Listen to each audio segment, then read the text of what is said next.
Here on whether they saw volunteers, candidates, party leaders, etc. within 200 meters.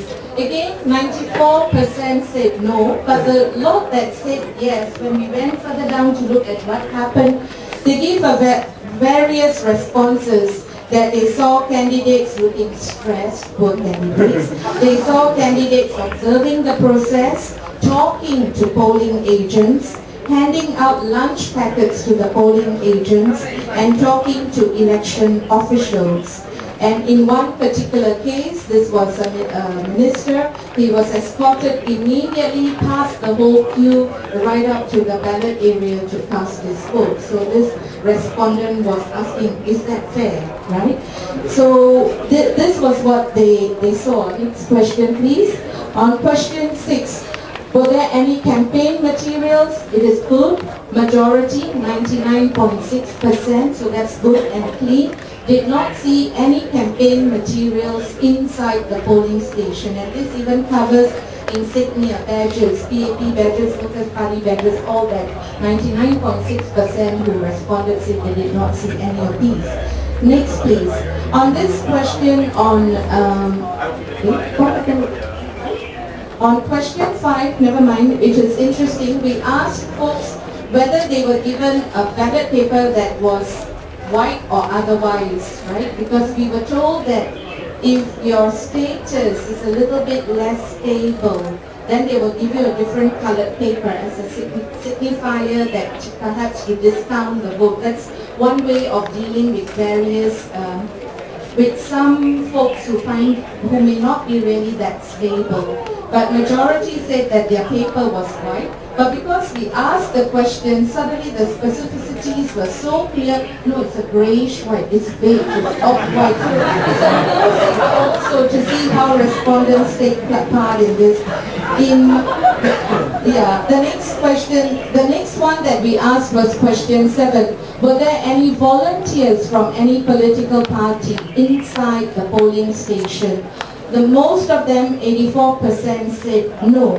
But this is a limitation of our own question too. I think on the ground there isn't really an awareness of who is a polling agent, who's a presiding officer, who's an election officer. So it is a little bit hazy, I think, in a lot of our minds, and that is good. It fulfills our objective that we want to sensitize the population to this is our process. We are the owners, we must observe it ourselves because we are the custodians of the process. So we had a little bit of a mixed bag of responses to the question when we asked for comments. Next, please. On question 8, were any candidates inside the polling station? Most of them. So many respondents, very few had the experience really of seeing their candidate in the area. And in one or two instances, as I narrated before, that is what they saw the candidate doing. Next, please. Question 9. If you have answered yes to question 8, what I've done is next question, please. Question 10. Were any of the following personnel inside the polling station? 87% of the respondents said that they saw policemen within the polling station. And some said there were unidentified persons, no badges and not in uniform. And again, this is good. This is good because I think the next time come the next elections, we must become more observant and we must know by the Parliamentary Elections Act who are the very people who should be in the polling station. Right? Next, please. Next, please. Were you in any way, okay, here is the next section on ballot paper to ballot box. What was your experience like? 99, almost 100% said that they were not obstructed in any way from collecting their ballot card. Then we looked at the 9 respondents. Why were you obstructed? The answers that came back, despite the education, some went in with all sorts of identifying kind of papers and they were disallowed from collecting their ballot card. One incident, I don't know how you want to call it, maybe a stickler to processes, it was a passport, and the guy who was processing, which happened to be a policeman, was saying you have to go home and bring your IC.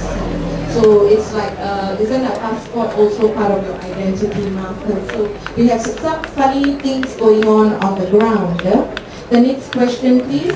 Were you in any way prevented or obstructed in dropping your ballot card into the ballot box? 99% again said no, it was a clear route.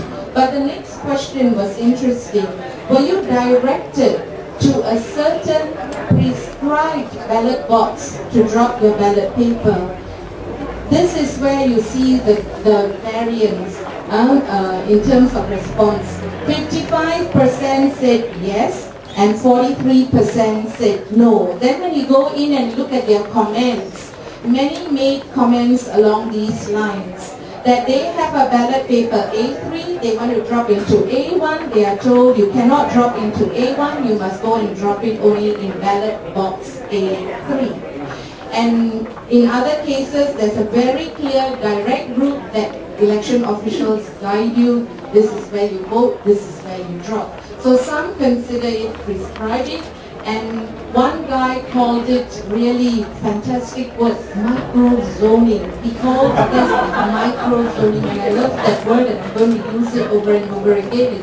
He says there's a micro-zoning in how the ballot papers are dropped into the ballot box. Next, please. Was your name crossed out? Again, very good. It fulfills our objective. People, what they observe are so different. Some say no crossing out.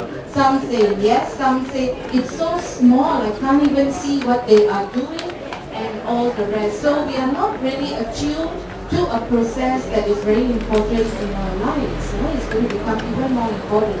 Next, please.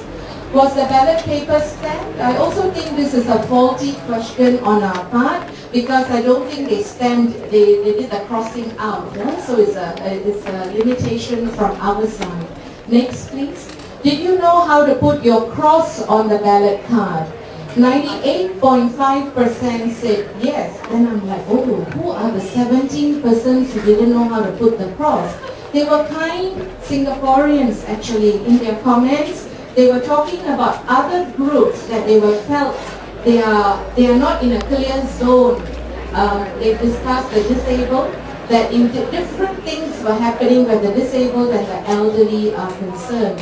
That sometimes there's a very enthusiastic election official who's trying to help.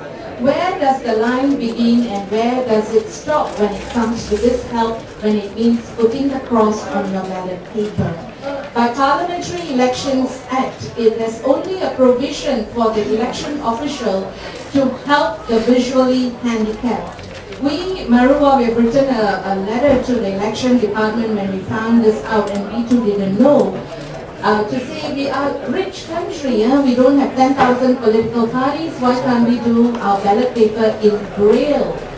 And they can feel their way around. Or, more importantly, have a family member with the person and an election official, in case the family member and both are divergent views on which party to cross. So you have to have some objectivity rather than just rely on the election officials.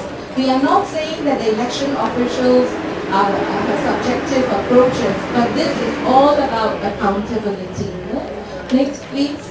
Were you or did you see anyone who was denied the opportunity to vote? Very good, 98 said no. Why did 20 say yes? These were some of their scenarios. Again, the thing that came up quite often was the mentally ill.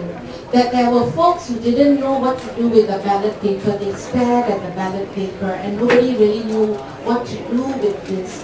Right, so we have, because we are, voting is compulsory, so everyone will come to the table. And how then do we deal with the different kind of diverse people that we have? Next, please.